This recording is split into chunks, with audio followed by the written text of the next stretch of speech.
Objek wisata yang kita tutup itu hanya sampai dengan 17 Mei. Pemerintah Aceh Tengah resmi menutup objek wisata hingga 17 Mei. Penutupan itu dimaksud untuk mencegah terjadinya penularan COVID klaster wisata. Kebijakan itu diterbitkan melalui surat yang diteken Bupati Aceh Tengah Sabil Abu Bakar tertanggal 12 Mei.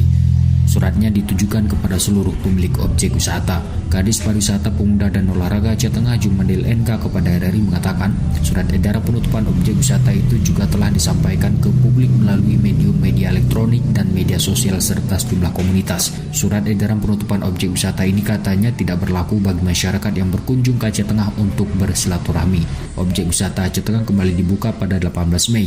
Selama penutupan, Jumanil NK mengajak agar pemilik objek mempersiapkan lokasi sesuai dengan protokol kesehatan pencegahan COVID. Ini yang sebenarnya tujuan kita ini, mengantisipasi meningkatnya penularan kasus COVID di Aceh Tengah ini. Kami dari Dinas Pariwisata ini merasa ini yang menjadi tantangan juga. Bagaimana kita menyikapi ini? Tapi tiba-tiba kita akan mendapat kasus COVID yang luar biasa. Betul. Nah, kita ini menghindari adanya klaster nanti di objek wisata. Ini sebenarnya tujuan kita, menghindari klaster baru di objek wisata yang ada di Aceh Tengah. Dirilis Jubir Satgas Dr. Yunasri Kamis malam, jumlah kasus terkonfirmasi positif di Aceh Tengah 297 orang, 29 dirawat, 262 sembuh, dan 6 meninggal dunia. Data terakhir ini menunjukkan adanya penambahan 12 kasus, 4 orang terkonfirmasi dari Kecamatan Kebayakan, 3 kasus dari Lut Tawar, serta Kecamatan Pegasing, Silih Nara, Celala, Bintang, dan Bies masing-masing 1 kasus.